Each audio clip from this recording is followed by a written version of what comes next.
Graça e paz do Senhor, irmãos. Vamos à reflexão da palavra de Deus. Nós vamos passar por alguns textos antes de chegarmos ao texto que nós lemos na liturgia, que é o ponto central da nossa reflexão, que tem por tema a agonia da Páscoa. O propósito da nossa meditação é falar um pouco da gestação do perdão, ou da gestação da libertação, especificamente das contrações ali que foram experimentadas pelo Senhor Jesus Cristo, para que nós então experimentássemos paz, graça, regozijo, contentamento, descanso. É refletir de que a Páscoa não diz respeito a nós, mas diz respeito à obra realizada por Cristo Jesus, nosso Senhor, e que nós somos imensamente beneficiados. E isso é muito regozijante, porque nos dá paz, descanso, consolo, alívio, por saber que não depende de nós, na verdade é apesar de nós que a Páscoa foi experimentada e foi prenunciada desde o início da revelação do Senhor para o seu povo, e nós temos acesso. Então, o fato é de que ocorreram algumas deformações aí, mas essas deformações da Páscoa, e aqui eu não quero ser meio que lacrador para ser taxativo nisso, essas corrupções da Páscoa diz respeito à realidade da nossa geração. Nós somos uma geração muito fraca, uma geração que não aguenta exortação, uma geração que não suporta repreensões, uma geração que não suporta admoestações.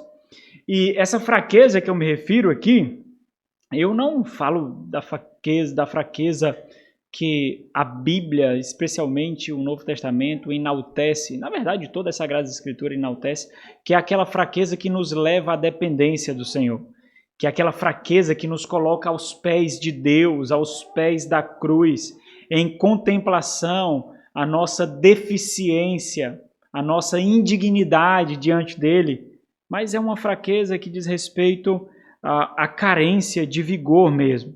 Estou fazendo referência ao fato de que nós vivemos em uma geração de conforto mesmo, uma geração utilitarista, uma geração de consumo, onde qualquer indício, qualquer fagulha de desconforto precisa rapidamente ser descartada, custe o que custar. Porque no final das contas, a nossa reflexão mais comum, mais natural mesmo, é que nós não vemos nenhuma utilidade, nenhum propósito para nenhuma lágrima que verte no nosso rosto, para nenhuma dor, para nenhuma angústia, para nenhum sofrimento. Eu não estou dizendo com isso que o sofrimento é bom. O sofrimento é ruim de qualquer forma. Dores são ruins de qualquer forma.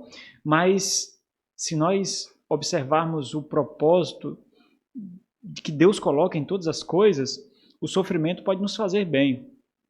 As lágrimas podem nos fazer bem. Você já parou para pensar como Deus é glorificado através do sofrimento dos santos? Nada acontece sem que o Senhor assim determine. Nada acontece, nada. O Senhor não é um vendedor de bananas, o Senhor não é um homem fraco. Deus é o onipotente, soberano sobre todas as coisas. A sua mão providencial sustenta tudo que foi criado, e nada acontece sem que assim Ele queira, nada. Com esse plano de fundo, nós percebemos de forma mais reluzente o que Paulo quis dizer, que todas as coisas cooperam para o bem. E as coisas podem não ser boas, mas elas cooperam para o bem. E de alguma forma, Deus foi mais glorificado nas lágrimas, nas cinzas e no pó do sofrimento de Jó do que em muito regozijo de muitos cristãos ou personagens bíblicos mesmo. O Senhor é glorificado de uma forma no sofrimento, na angústia, que nos leva à dependência, que nos leva à contrição, que nos leva à devoção, de uma forma que nós não conseguimos entender. Mas Ele é glorificado quando, espremida as nossas almas, as lágrimas são vertidas, e só vemos uma coisa: a sua mão, a sua destra fiel, o seu braço forte. Deus é glorificado. A nossa geração não entende isso. Não entende de forma alguma. Nós temos aí várias igrejas, vários pastores, vários pregadores do evangelho falso, fingido, mentiroso, que promete um alívio que não nos trará benefício algum. Benefício algum. Um alívio que finca os nossos pés nessa presente era, à medida que remove os nossos pés da era de gozo por vir com Deus, o Cristo Jesus ressurreto. E com isso, essas igrejas, pregadores, têm mandado muitos e muitos para o inferno, para a perdição eterna. Mas se você refletir comigo um pouquinho, só você vai perceber que é isso que nós queremos muitas vezes mesmo. Nós queremos conforto, nós queremos descanso, nós queremos paz, nós queremos alívio, nós queremos que os nossos desejos sejam satisfeitos, independente do qual seja ele. Nós simplesmente queremos gozar do melhor dessa terra, do melhor que essa carne pode produzir. E isso remove de nós o propósito de algumas coisas que nos causam indigestão. Remove de nós. E com isso nós perdemos de vista os benefícios de refletir sobre a agonia da cruz, a agonia do jardim, a agonia da Páscoa. E eu me refiro justamente a essa fraqueza como uma característica de moleza, de frouxidão, de covardia mesmo, onde nós não conseguimos ouvir um não, onde nós não conseguimos ouvir nenhuma negativa, onde mesmo homens que deviam ser viris, líderes dos seus lares, deveriam ser criados para enfrentar dragões, gigantes e monstros, não conseguem ouvir uma negativa, uma repreensão, um confronto sequer. Estou falando dessa moleza mesmo, que não nos leva à dependência, mas simplesmente realça a idolatria que nós fazemos de nós mesmos, a idolatria que nós fazemos dessa vida, apesar do Senhor Jesus Cristo, onde descartamos completamente o Senhor Jesus Cristo, a não ser se for o Jesus que realize os nossos desejos, que coloque diante de nós o cumprimento das nossas satisfações. Então, quando nós nos deparamos com qualquer dissabor dessa vida, qualquer tom amargo, nós corremos rapidamente para colocar açúcar. Qualquer tipo de tom amargo, nós queremos encher de açúcar, para trazer sabor para aquilo que nós pensamos que é felicidade, para aquilo que nós pensamos o que é propósito, e com isso nós deturpamos qualquer característica de ensinamento bíblico, de propósito bíblico. É isso que nós fazemos com a Páscoa, é isso que nós fazemos com o Natal, é isso que nós fazemos com qualquer ensinamento que moldou o calendário ocidental. Mas nós modificamos um pouquinho para tornar mais palatável para nós, para o nosso cônjuge, para os nossos filhos, e nós não percebemos com isso o grande valor, a grande riqueza de ter os nossos joelhos quebrados. Seja por homens mesmos, que Deus colocou como instrumento de graça para a nossa vida. Nós não vemos valor nas exortações, nas confrontações, nos desafios das crises.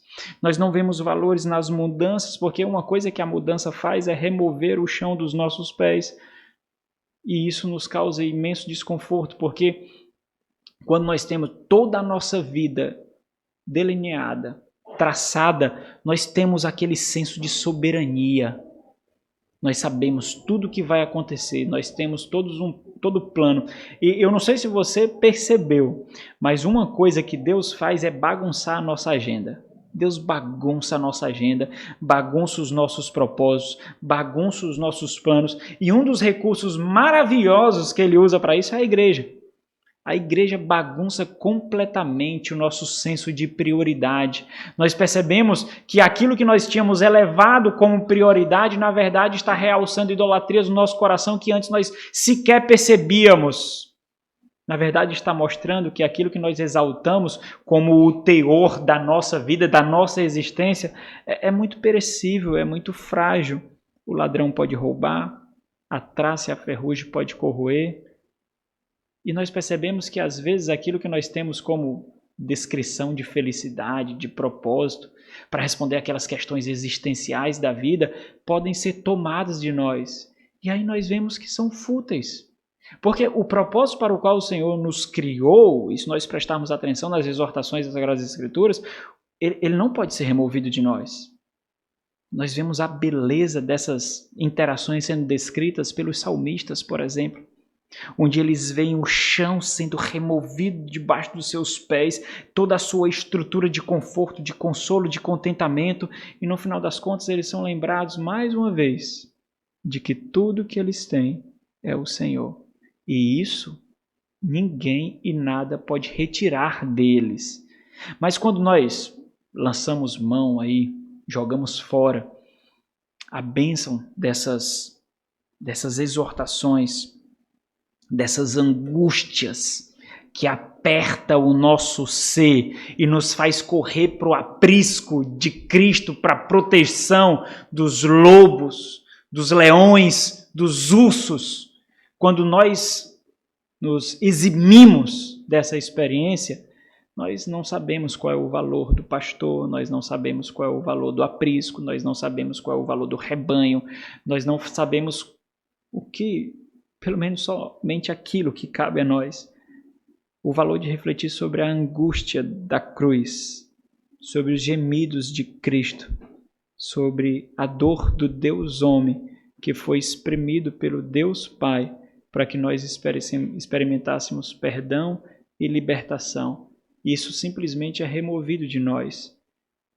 Nós exaltamos mais as experiências desse mundo que não nos liga à eternidade do que as experiências que Cristo deixou registrado para nós, que nos lembra que nós não fomos feitos para esse mundo.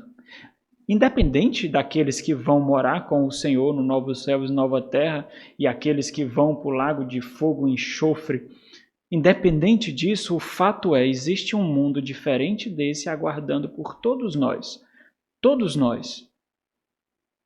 Essas angústias que nós precisamos experimentar, essas agonias que nós precisamos compartilhar com Cristo, nos lembra disso.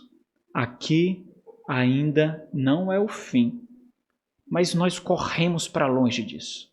Nós não suportamos nenhuma doença, nós não suportamos nenhuma crise financeira, nós não suportamos nenhuma dificuldade no casamento, com os filhos, no trabalho. Parece que isso nos causa repulsa ao invés de nos colocar de joelhos e pleitear diante de Deus, nas realidades espirituais, para que o Senhor coloque em nós uma muralha de fortalecimento para vencermos essas dificuldades. Mas nós rapidamente fugimos disso. Nós jogamos tudo isso no saco do lixo por causa dessa realidade de consumo. E eu sei que isso é muito fácil de acontecer, porque qualquer propaganda, qualquer filme, tudo ao nosso redor nos diz que nós podemos, que nós conseguimos, que nós somos leões, que nós somos gigantes, que nós somos poderosos. E tudo está aí posto para nos dar cada vez mais tranquilidade, cada vez mais conforto, cada vez mais satisfação. Calendários são modificados, agendas são completamente estruturadas para que nós tenhamos uma sensação de ausência de Deus, ausência de Cristo, mesmo no Ocidente, que foi completamente construído em cima das Sagradas Escrituras. É isso que o mundo faz todas as vezes que ele é colocado na parede. Todas as vezes que o mundo é confrontado, que o ser humano é confrontado, ele corre, ele se esconde, ele corrói aquilo que o confrontou. Tudo que nos intimida, nós tendemos a descartar. Nós recebemos como um insulto pessoal, cuja única finalidade é nos causar dor, nos humilhar, nos matar. Por isso que a igreja é tão graciosa e ser alvo da instrução da palavra de Deus é tão maravilhosa, porque nós sabemos que, a rigor, esse não é o objetivo da igreja. Esse não é o objetivo da pregação da palavra do Senhor. Existe uma ferida que precisa ser exposta, mas o único objetivo é curá-la, para revelar a maravilhosa graça que nós encontramos em Cristo Jesus. Quando nós perdemos de vista esses instrumentos perfurantes, como que tirando a crosta do nosso coração, e isso causa muito dor, quando nós não vemos o valor e a dignidade disso, nós não experimentamos experiências de proximidade com o Senhor, de dependência com o Senhor, e nós não somos desnudados, nós não somos despidos de nós mesmos. Mas é fácil disso acontecer mesmo, é muito fácil disso acontecer. Nós temos toda uma máquina desse mundo forjando isso em nós. E infelizmente a realidade é que temos muitas igrejas também que têm corrompido o evangelho só para exaltar você, só para fazer com que você sinta-se soberano mesmo, senhor da sua vida, senhor do seu destino, só para fazer com que você finque ainda mais as raízes nesse mundo. É interessante porque foi justamente o contrário que o Senhor Jesus veio fazer. Quando Paulo escreve aos Gálatas, o Paulo diz que o Senhor Jesus veio nos desarraigar desse mundo. E algumas vezes algumas raízes são quebradas nesse desarraigar. E dói. Dói bastante. Foi justamente isso que nós fizemos com a Páscoa. Nós corrompemos completamente. Nós tacamos açúcar na Páscoa. Nós derramamos chocolate. Nós derramamos mel. Nós derramamos doce. Simplesmente, nós tiramos o amargor das ervas da Páscoa. E com isso nós perdemos muito, porque nós tornamos ela palatável para o homem caído. E ela não pode ser digerida pelo homem caído. O homem caído não consegue digerir a Páscoa. Não consegue. O alimento, o pão, as ervas, o fruto da vide não consegue ser digerido pela Páscoa. A agonia da Páscoa não consegue ser processada por nós. O sangue da Páscoa causa repulsa a nós. Não nos lembra do perdão, não nos lembra da salvação, não nos lembra da libertação. Simplesmente causa repulsa, porque de todas as formas nós precisamos tornar a Páscoa mais palatável para seres caídos, pessoas que não amam a Cristo. E é impressionante porque até mesmo crentes buscam esconder o rosto do horror da Páscoa, do horror da cruz, da agonia da morte. Então, nós vamos refletir um pouquinho sobre essa agonia. Essa agonia não é nova, não veio no Novo Testamento, não nasceu em Cristo Jesus. Ela já foi prenunciada desde o Éden. Abra em Gênesis capítulo 3. Em Gênesis capítulo 3 nós vemos a promessa da agonia. A salvação sempre prenunciou agonia, dor, morte, luta, confrontação. Desde o Éden nos foi dito como a semente da mulher, que é o Senhor Jesus Cristo, esmagaria a cabeça da serpente. Ele iria sofrer alguns golpes nesse esmagar da cabeça da serpente. Gênesis capítulo 3, no versículo 15. Nós vemos aí as sentenças sendo proferidas. O ideal de Deus foi corrompido pelo homem, porque o homem buscou aquilo que de alguma forma trouxe agrado ao seu coração. E isso causou uma transformação gigantesca, uma corrosão gigantesca naquilo que Deus criou e era bom aos olhos de Deus, portanto deveria ser bom aos olhos do homem. E o Senhor profere ali as sentenças de juízo e agora ele está falando com a serpente. E ele diz, porém inimizade, 3,15, porém inimizade entre ti e a mulher. Entre a tua descendência, e ele está falando de todos aqueles que compactua com as intenções da serpente, é aqueles que são habitantes do reino parasitário, todos aqueles que não pertencem ao reino de Cristo, que avança com suas fronteiras nessa presente era, todos aqueles que não pertencem a esse reino, pertencem ao reino parasitário, cuja serpente é o seu rei, esse mundo jaz no maligno. Então, essa descendência da serpente não compactua com a descendência de Cristo Jesus, de forma alguma, é completamente avessa. Parece que de alguma forma nós queremos ser aceitos, nós temos convicções diferentes, nós somos cristãos, temos convicções diferentes, sonhos diferentes, anseios diferentes, esperanças completamente diferentes, mas de alguma forma nós precisamos ser aceitos por essa presente era. De alguma forma nós precisamos ser abraçados por essa presente era. quando é justamente o contrário, quando é justamente o oposto que a Bíblia diz a nosso respeito. Porque essa descendência da serpente já tem o seu fim decretado. A sua morte já foi escrita, já foi consumada. Basta nós lermos o plano de Deus aqui nas Sagradas Escrituras. Porém, inimizade entre ti e a mulher, entre a tua descendência e o seu descendente, que é Cristo Jesus. Este Cristo, então, te ferirá a cabeça, e aqui faz referência a esse golpe mortal que ele irá executar, mas tu, serpente, lhe ferirás o calcanhar. E aqui nós vemos que a morte de Cristo é gloriosa. A morte de Cristo é vitoriosa, mas não sem sofrimento, não sem agonia. Aqui é a promessa não somente de salvação, aqui não é a promessa somente de redenção, mas é a promessa de que ela viria, mas não sem sofrimento, mas não sem angústia, mas não sem agonia. E é isso que nós vemos sendo revelado nas Sagradas Escrituras, passando pelos patriarcas, passando pelos profetas, passando pelos reis e então chegando em Cristo Jesus.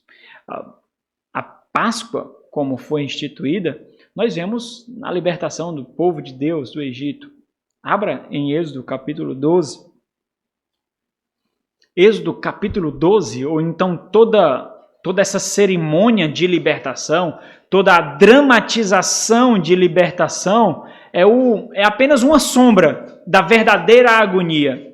Então, se em Gênesis capítulo 3, versículo 15, nós vemos a promessa de agonia, junto com a promessa de vitória e de libertação, que é o evangelho seminal ali, nessa dramatização da salvação realizada em Cristo Jesus, que nós vemos no livro do Êxodo, especificamente em Êxodo capítulo 12, nós vemos aqui o sinal apenas uma sombra.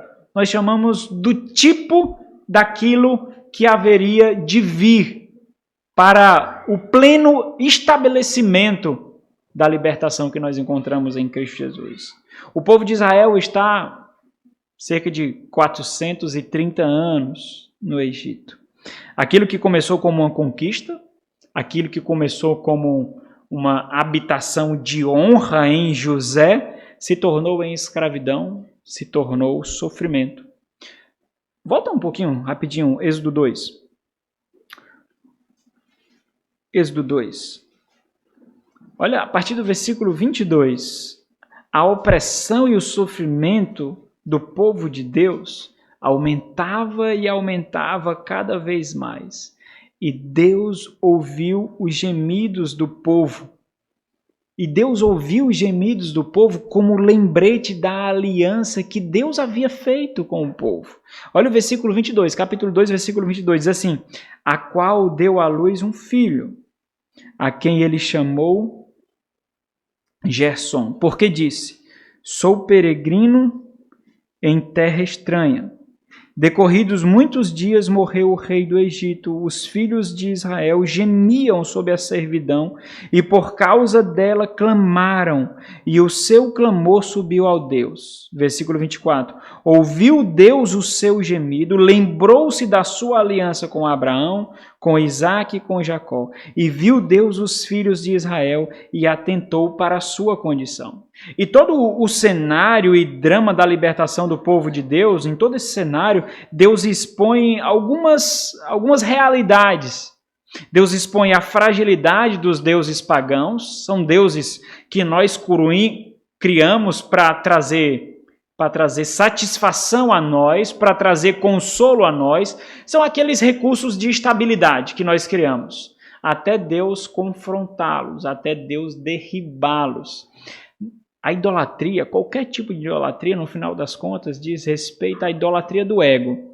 Porque nós criamos para a nossa própria satisfação, para o nosso próprio deleite. Então nós atribuímos aqueles deuses, que não são deuses coisas nenhuma, são fabricações humanas, do anseio corrompido, mas um anseio que nós temos por Deus. Então nós corrompemos esse anseio que foi colocado na criação do homem, nós corrompemos completamente e nós criamos deuses, nós elevamos ao status de divindade tudo aquilo que nos traz algum tipo de segurança. Se você observar, é por isso que a avareza é considerada idolatria, porque nós atribuímos divindade ao dinheiro, divindade à riqueza, porque de alguma forma nos traz paz, nos traz segurança, nos traz um senso de estabilidade, algo que só quem deve trazer é Deus. Nós devemos experimentar tudo isso, mas descansando em Deus, repousando, dependendo, apesar das adversidades, apesar das dificuldades. Então, nessa dramatização da libertação que nós vemos sendo finalizada no Êxodo capítulo 12 todo, essa dramatização, Deus expõe algumas características, algumas deturpações. Uma delas é a fragilidade dos deuses egípcios, em que cada praga que ele manda é um deus egípcio que é exposto ali e então o seu poder é dizimado. Mas também o Senhor expõe ali a dureza do coração do homem, a dureza do coração daqueles que se dizem povo de Deus. O próprio povo de Deus, aquele que gemidia, o gemido foi ouvido por Deus, se acostumou com a lama, com a podridão e com a opressão. E com isso, o povo não percebia o valor dessa gestação de libertação. Observa como foi essa dramatização. É uma espécie de gestação, porque cada praga que era enviada, cada interação que Moisés e Arão tinham, o povo de alguma forma era subjugado por Faraó. De alguma forma o povo sofria as consequências da ação de Moisés e Arão. De alguma forma o povo recebia essas consequências. E mais uma vez o povo murmurava. E novamente o povo murmurava. E essa dor causada nesse processo de libertação, essa dor causada pela dramatização dessa salvação, não foi olhada com os bons olhos para o povo de Deus. Porque, no final das contas, o que importava é que o povo tinha moradia, pão e água. Moradia, pão e água. E limitando a sua visão a essas coisas fúteis, não via a graça da ação divina nessa dramatização, nessa liturgia do perdão ou da libertação. E com muita facilidade o povo caía em murmuração. Avança para o capítulo 5, a partir do versículo 20. Êxodo 5, a partir do versículo 20. Quando saíram da presença de Faraó, encontraram Moisés, e aqui são os capatazes ali que representavam o povo, encontraram Moisés e Arão, que estavam à espera deles, e lhes disseram: Olhe o Senhor para vós outros e vos julgue, porquanto nos fizestes odiosos aos olhos de Faraó, e diante dos seus servos, dando-lhes a espada na mão para nos matar. E isso se repetiu inúmeras vezes. Essa, meus irmãos, se tornou uma marca gritante daquele povo, a murmuração. Não foi por acaso que essa geração que saiu do Egito pereceu no deserto. E pereceu por causa da dureza do coração. E essa dureza do coração é interior, mas da boca fala o que o coração está cheio, não é assim que diz a Sagrada Escritura? Então isso era exposto, essa dureza era exposta como? Na murmuração, na falta de contentamento, na falta de dependência. Quando nós não olhamos além do nosso próprio umbigo, quando nós não olhamos além das nossas necessidades, nós não vemos Deus, irmãos.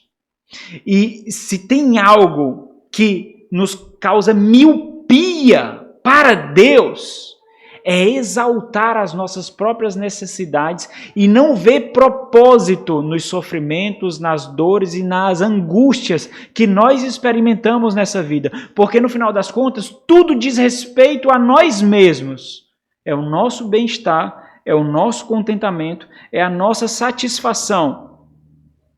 Aquilo que o povo estava experimentando murmurando contra Moisés, murmurando contra Arão, que na verdade estava murmurando contra o próprio Deus, embora algumas vezes o próprio Moisés ficou intimidado ali diante das murmurações e pecou por causa disso, e pecando por causa disso não pôde entrar na terra prometida, porque acabou se curvando aos anseios, aos desejos daquele povo que não queria Deus, queria a libertação, queria a salvação, queria do melhor da terra, mas na verdade não queria o Senhor. E eles expunham esse coração duro através da murmuração. Murmuração é uma agressão gigantesca, que é muito diferente de lamentação. Nós somos convocados a nos queixar a Deus, irmãos. Basta ler os Salmos. Nós somos convocados a lamentar diante de Deus. Mas todo lamento e toda queixa há gratidão. Lamentação sem gratidão é murmuração. Não havia gratidão naqueles lábios, simplesmente porque não havia contentamento no coração deles. E isso foi agressivo ao Senhor, e o Senhor respondeu com morte. Eles pereceram e não gozaram daquilo que eles tanto queriam, e era por isso que eles murmuravam. Eles iam colher o melhor da terra, uma terra que emana leite e mel. Eles ansiavam por isso, e era isso que Deus ia dar. Mas por causa da idolatria do seu próprio ego, eles não desfrutaram daquilo justamente pelo qual eles murmuravam para ter, por não ver além de si mesmo. E aí, todas as vezes que eles não tinham contentamento em Deus, parecia que o Egito brilhava mais. Parecia que as opressões não eram tão opressoras assim. Parecia que a lama não era tão suja. Parecia que o mal não era tão ruim. E eles repudiavam ao Senhor e buscavam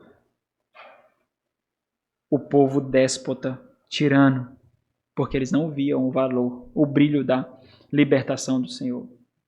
Mas não era por causa do povo que o Senhor estava libertando. Lembra? Quando o Senhor ouviu o gemido do povo, Deus lembrou-se da aliança que havia feito com os seus pais. Deus não estava libertando o povo, e isso aqui é consolador, irmãos. Deus não estava libertando o povo por causa do povo. Deus estava libertando o povo para cumprir o próprio pacto que ele havia estabelecido com o povo. E aqui nós já vemos essa sombra, esse prenúncio. Aquilo que foi revelado entre a mulher e a serpente, dos descendentes correlatos a cada um, agora é desenvolvido um pouco mais. E diante da murmuração, ou seja, apesar do povo, apesar do próprio povo, o Senhor estava libertando, o Senhor estava salvando, para cumprir o pacto que ele havia feito com o povo. Olha o capítulo 6, a partir do versículo 2. Êxodo capítulo 6, a partir do versículo 2. Diz assim: Falou mais Deus a Moisés e lhe disse: Eu sou o Senhor. Apareci a Abraão, a Isaque e a Jacó como Deus Todo-Poderoso. Mas, pelo meu nome, o Senhor, não lhes fui conhecido. Também estabeleci a minha aliança com eles, para dar-lhes a terra de Canaã, a terra em que habitaram como peregrinos. Ainda ouvi os gemidos dos filhos de Israel, os quais os egípcios escravizaram, e me lembrei da minha aliança. Então, o drama da libertação, ele continua. Deus subjuga os deuses egípcios, os falsos deuses fabricados por homens alheios ao verdadeiro Deus. E nessa liturgia de libertação, Deus mostra na 10ª praga que não há libertação sem morte, que não há libertação sem perdão. Nós somos cobertos pelo próprio Deus. Isso foi dramatizado, isso foi encenado pelo próprio Deus no Éden, como quando Deus cobriu o homem e a mulher com couros ali, com peles de animais. Obviamente, ali houve um sacrifício sendo feito pelo próprio Deus para que aquela pele fosse colocada para cobrir a nudez do homem e da mulher. É isso que o Senhor Jesus faz conosco, para nos aproximar de nós, quando nos cobre com o seu Filho, quando nos cobre com o sangue do seu Filho. Ele não nos vê, tudo depende dele. Tudo é realizado por Ele, para o cumprimento da sua própria palavra. Mas o fato é, existe amargor aqui, existe agonia aqui, existe sangue aqui. Não há perdão, não há libertação, não há cobertura, não há salvação sem o derramamento de sangue. E quando nós não conseguimos enxergar esse tom mais escuro, esse ar mais indigesto, quando nós não conseguimos contemplar esse dia cinzento, nós não conseguimos perceber a riqueza da obra salvífica que é rememorada na Páscoa. Nós perdemos de vista.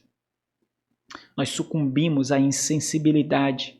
Se vocês prestarem atenção, existe assim uma militância desgraçada, diabólica, de tudo que nós fazemos para moldar o nosso caráter, a nossa personalidade, o nosso estilo de vida, as nossas agendas, a nossa atividade, a todo instante, para remover de nós a sensibilidade. Nós estamos correndo mais, nós estamos nos tornando cada vez mais insensíveis pelas dores dos outros, pelo sofrimento do outro. Nós nos preocupamos cada vez mais conosco, com a nossa família, nós nos isolamos cada vez mais e nós nos fechamos cada vez mais no nosso mundinho. Nós não temos mais tantas amizades, o nosso círculo de relacionamento é completamente diminuído. Você sabe disso. Você sabe disso. Pequenininho, pequenininho. Por que é tão difícil viver igreja? Por quê? É por causa dessas características. O mundo, ele luta contra a igreja, mas contra todas as estruturas que fazem com que a vida na igreja seja bela, seja gostosa, seja maravilhosa. É todas essas características. Ele não vai agredir diretamente a igreja, ele não vai agredir diretamente os pastores, ele não vai agredir diretamente o evangelho, mas todas as estruturas para minar a sua vida na igreja, o gozo na igreja, o deleite na igreja. Todas essas características vão sendo corrompidas em nós. E nós, a consequência natural, embora completamente incorreta, é que nós não vivemos a vida cristã com todas as características necessárias, idealizadas por Deus, por causa disso. Nós vamos sendo corroídos por causa do isolamento que o mundo nos empurra. O mundo está nos empurrando para o canto da parede. Todo instante, para o canto da parede. Nós baixamos as guardas, não lutamos e vamos. Simplesmente nós vamos. E nós não conseguimos enxergar além de nós mesmos. O povo precisava ser coberto com sangue providenciado por Deus, para não receber o juízo do próprio Deus. O juízo esse que seria experimentado pelos pagãos, aqueles que não estavam pactuados com Deus, aqueles que não foram cobertos por Deus. Agora avança para o capítulo 12.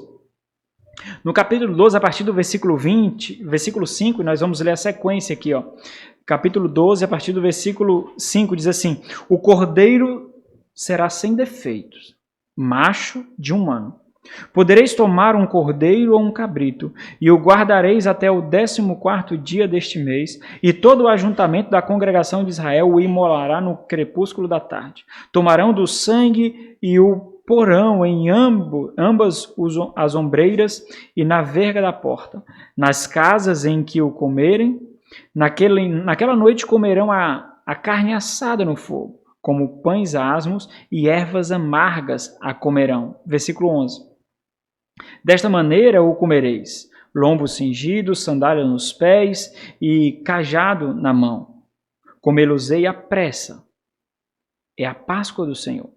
Porque naquela noite passarei pela terra do Egito e ferirei na terra do Egito todos os primogênitos, desde os homens até os animais. Executarei juízo sobre todos os deuses do Egito. Eu sou o Senhor. O sangue vos será por sinal nas casas em que estiverdes. Quando eu vir o sangue, olha o sinal, olha a sombra do que seria. Por que o Senhor nos poupará? Porque Ele verá sangue em nós. Mas não o nosso sangue. É o sangue do Cordeiro preparado por Ele. Quando eu vir o sangue, passarei por vós, e não haverá entre vós praga destruidora, quando eu ferir a terra do Egito. Versículo 21. Chamou, pois, Moisés todos os anciãos de Israel e lhes disse: Escolhei e tomai cordeiro segundo as vossas famílias e imolai a Páscoa. Tomai um molho de hisopo, molhai-o no sangue que estiver na bacia e marcai a verga da porta e suas ombreiras, com o sangue que estiver na bacia. Nenhum de vós saia da porta da sua casa até pela manhã, porque o Senhor passará para ferir os egípcios. Quando vir, porém, o sangue na verga da porta e em ambas as ombreiras, passará o Senhor aquela porta e não permitirá ao destruidor que entre em vossas casas para vos ferir. Guardai, pois, isto por estatuto para vós outros e para vossos filhos para sempre. Versículo 26. Quando vossos filhos vos perguntarem, aqui é a beleza do discipulado no lar. Quando os vossos filhos vos perguntarem, que rito é esse?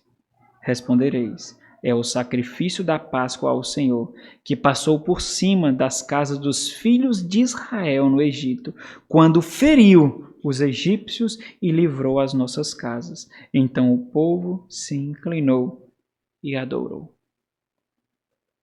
Assim aconteceu. E a agonia dos cordeiros imolados foram por sinal do que seria o supremo e perfeito sacrifício do Cordeiro de Deus que tira o pecado do mundo. Aquilo foi a sombra, o sinal, o prenúncio do que seria a agonia experimentada pelo Senhor Jesus Cristo. O sangue derramado para cobrir o povo, para proteger o seu povo. E aqui novamente estava ecoando as palavras do Senhor no Éden, a agonia da libertação e salvação vindos do descendente da mulher. E aí nós chegamos em Mateus capítulo 26. Nós vemos as contrações da libertação. A libertação foi realizada na cruz.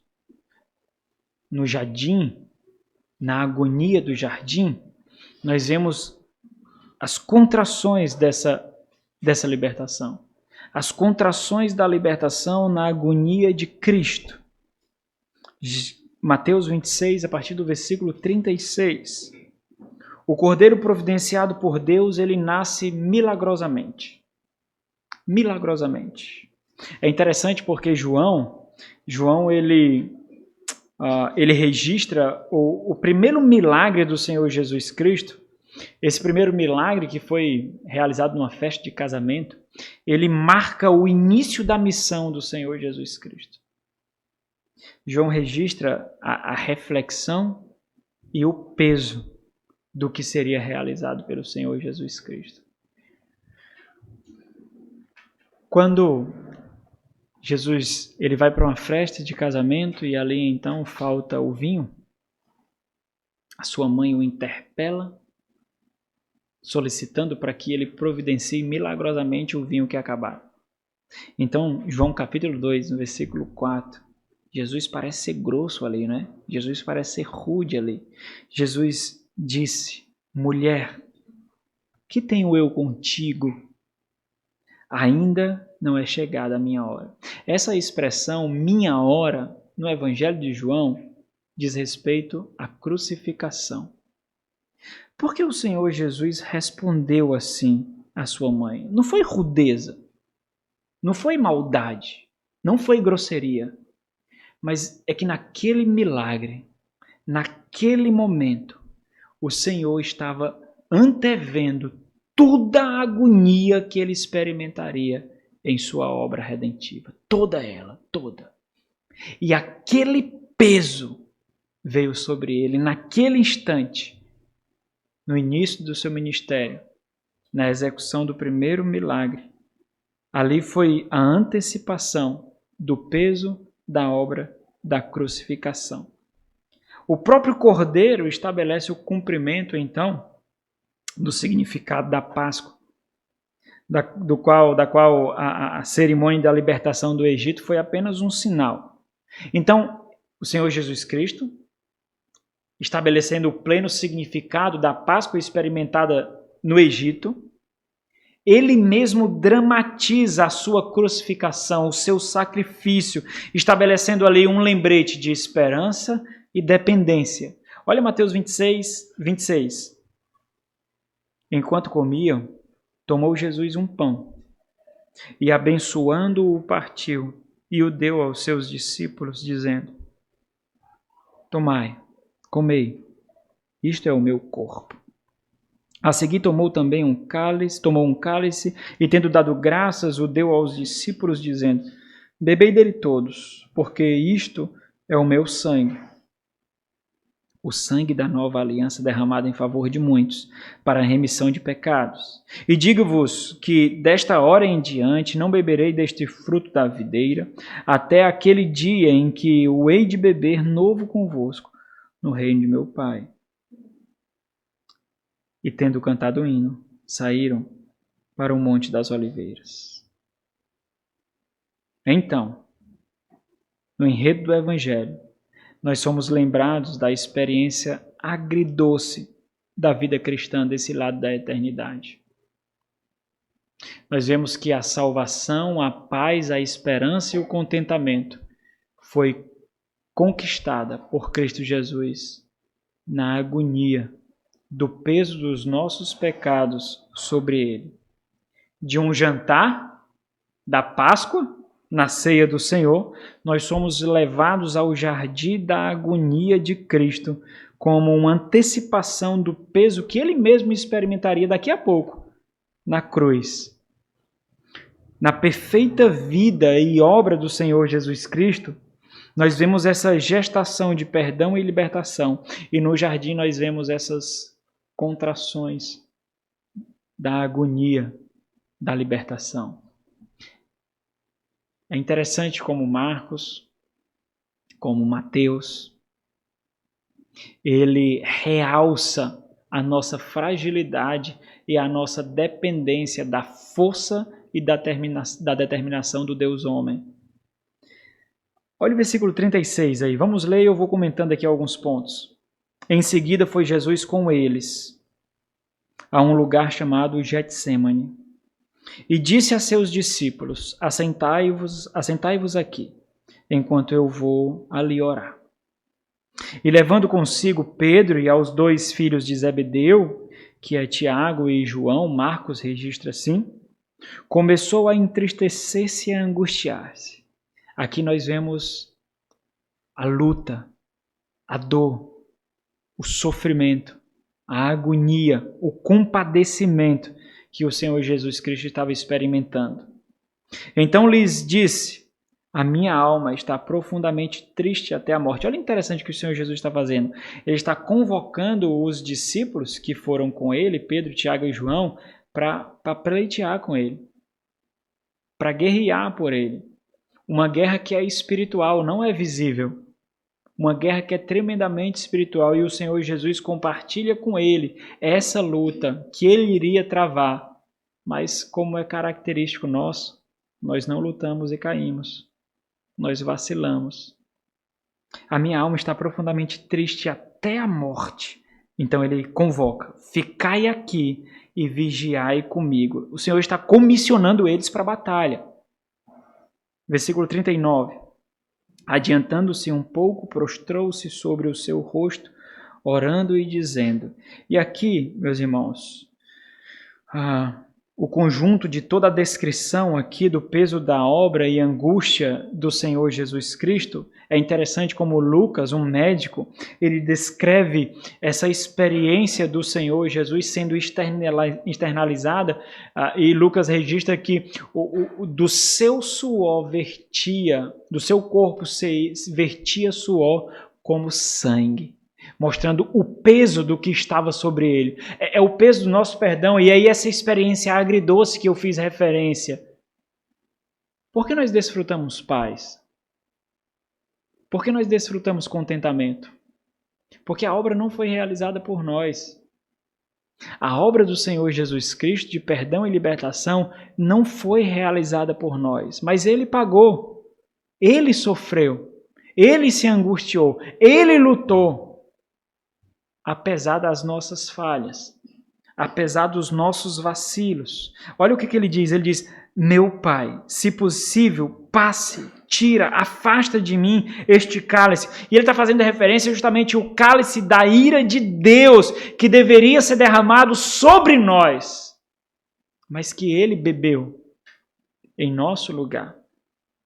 Todavia, Senhor, e aí a graça de perceber que o ruim é ruim mesmo, a dor é ruim mesmo, mas pode nos fazer bem. Nós não percebemos isso. Na maioria das nossas orações, nos falta essa experiência de dependência quando nós esquecemos de dizer, Senhor, mas faz a tua vontade e não a minha. Porque no final das contas, parece que o nosso propósito maior, que deveria, mas muitas vezes não é glorificar a Deus em tudo que nós fazemos, em tudo que nós escolhemos. É glorificar a Deus acima de todas as coisas. Então, imagina se Deus me remover do andor, e aí faça essa experiência agora de reflexão. Se Deus lhe remover de uma luta, se Deus lhe remover do andor, mas se isso significar não glorificá-lo com tanta intensidade como você glorificaria na dor e no sofrimento, o que você escolheria? Mas faz a tua vontade, Deus, porque eu não sei o que é melhor para mim. Eu não sei se você pode recordar agora, mas tenta lembrar rapidamente para onde as suas escolhas o levaram. As suas decisões. A realização dos anseios do seu coração. É daí que vem a sabedoria entre pais e filhos, sabia? Olha, um pai ensinando o filho, muitas vezes ele fez muitas besteiras, mas ele sabe que o filho não precisa passar por aquela experiência. Ele sabe. Mas nós sabemos onde as nossas decisões, as nossas escolhas nos levaram. Nós sabemos disso muito bem. Porque nós não sabemos o que é melhor para nós. Nós não sabemos. Onde nós tocamos, irmãos, nós apodrecemos. Onde nós tocamos, nós sujamos. Às vezes nós temos um prazer maravilhoso no relacionamento entre homem e mulher. E nós pensamos que ali nós somos a pessoa mais feliz do mundo, Então o jovem começa a namorar com outra jovem e ele vai realizando os anseios do seu coração, os desejos do seu coração. E dali, alguns estágios são queimados. E ali uma jovem engravida, o jovem que não tem responsabilidade alguma abandona a jovem. Aquela criança nasce fora do seio que foi preparado por Deus para que ela crescesse. Ele realizou seus anseios. Para ele aquilo era bom. Mas qual é o problema? Nós não sabemos o que é melhor para nós. Nós não sabemos. No final das contas, o mecanismo de proteção é entender que a nossa vida é para glorificar o Senhor, acima de tudo, seja por qual estrada for. Porque no final das contas, nós vamos gozar da verdadeira paz, do verdadeiro contentamento. Muito além do gozo da carne, muito além da satisfação da carne. Todavia, não seja como eu quero, e sim como tu queres. Versículo 40. E aqui mostra a nossa deficiência, que é tão corriqueira como o sol que nasce todos os dias. E voltando para os discípulos, Pedro, Tiago e João, achou-os dormindo.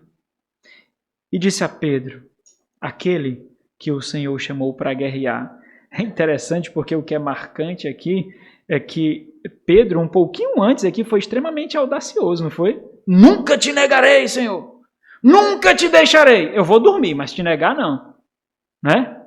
Eu vou dormir, não vou orar, mas te negar de forma alguma. É impressionante como nós nos julgamos super-heróis, reis, gigantes. É interessante que, não sei se você já teve essa experiência, eu tenho direto. Em todas as minhas discussões na minha mente eu ganho. Eu ganho todas elas. Em todas as lutas. Olha, na minha mente eu sou o maior surfista do mundo, irmãos. Sou? Eu ainda sufro na minha mente.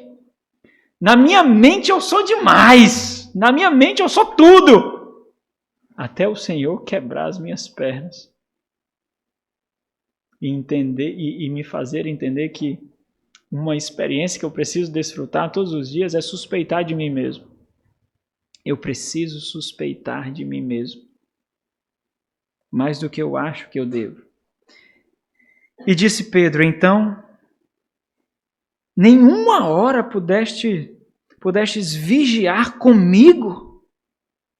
Vigiai e orai, para que não entreis em tentação. E aqui tentação, apesar da palavra tentação e provação ser a mesma, e o que vai mostrar o significado diferente é justamente o contexto, mas a ideia aqui é de cair, para que não caia. Porque a tentação espera a queda, enquanto a provação espera o crescimento, a superação. Por isso que essa dinâmica na tradução, embora seja a mesma palavra, a ideia é de que nós precisamos saber com quais armas nós devemos lutar nessa presente era, nessa vida, vigiai e orai para que não entreis em tentação. E aqui a ideia de cair. O espírito, na verdade, está pronto, mas a carne é fraca. Olha a luta que nós travamos. O que é que Paulo traz em Gálatas? A carne contra o espírito. É essa luta. E a arma, então, não pertence a essa realidade. Versículo 42. Tornando a retirar-se, orou de novo, agora a segunda vez, dizendo, meu Pai, se não é possível passar de mim este cálice sem que eu o beba, faça-se a tua vontade. E voltando, achou-os outra vez dormindo, porque os seus olhos, e aqui esse contraste eu achei fantástico, porque os seus olhos estavam pesados. Observe o contraste dos pesos aqui. O peso que o Senhor Jesus estava carregando e o peso dos olhos dos discípulos. O que era mais pesado? Mas nós sempre achamos os nossos pesos mais pesados. Sempre. A nossa dor é pior. O nosso sofrimento é maior. A nossa angústia é mais voraz. Olha o peso do cálice da ira de Deus sobre Jesus. O Deus homem angustiado até a morte. Deixando-os novamente, foi orar pela terceira vez. Essa descrição da quantidade de vezes é muito importante porque mostra a intensidade da dor. Repetindo as mesmas palavras. Então, voltou para os discípulos e lhes disse, ainda dormis e repousais.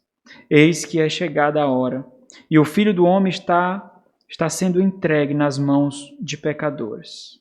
Levantai-vos, vamos. Eis que o traidor se aproxima. E ali naquele jardim, a agonia foi antecipada a Cristo. A dor e o sangue da Páscoa foi experimentado para a salvação de pecadores. O Senhor, que agonizou ali, foi traído, preso, foi julgado injustamente, foi zombado, ridicularizado e foi crucificado. Mais uma vez, a agonia foi experimentada por Jesus na cruz. Naquele momento, capítulo 27, versículo 45.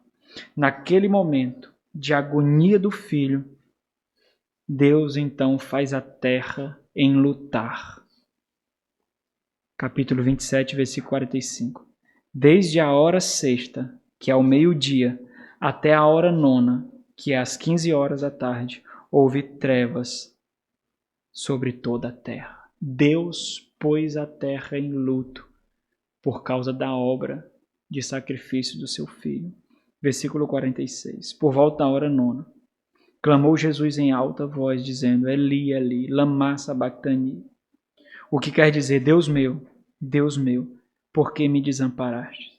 E algo que jamais havia ocorrido em toda a eternidade aconteceu. Houve uma separação no Deus Trino, Pai, o Filho e o Espírito Santo, por causa de nós, para que nós fôssemos instrumentos da glória do Senhor, para a testificação da unidade de Filho e Pai, para que nós pudéssemos receber o perdão e Ele receber toda a glória. E João, é interessante como João nos lembra as palavras finais do Senhor Jesus Cristo na missão que Ele recebeu.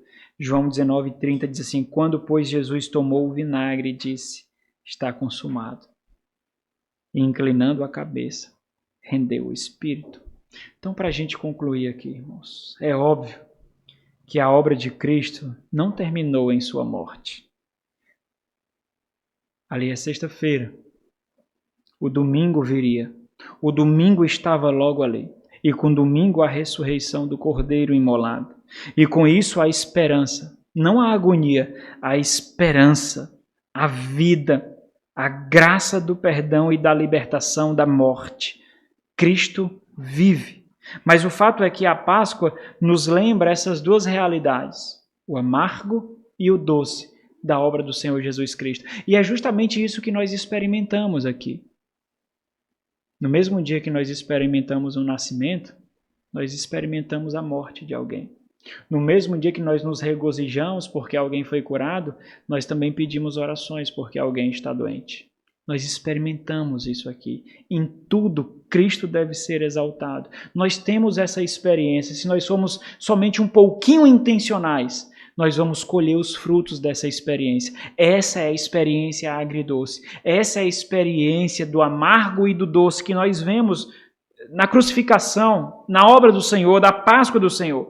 A Páscoa e tudo que ela trouxe acontece apesar de nós, apesar das nossas fraquezas, apesar das nossas deficiências. Por isso nós podemos descansar, porque a nossa esperança não reside em nós.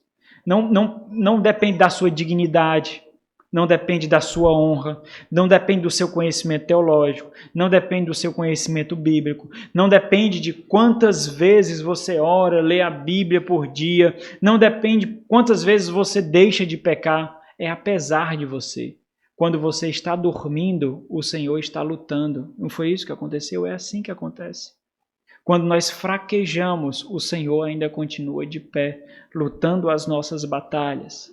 E um dia, nós estaremos naquela grande, maravilhosa mesa com o Senhor, com o nosso noivo.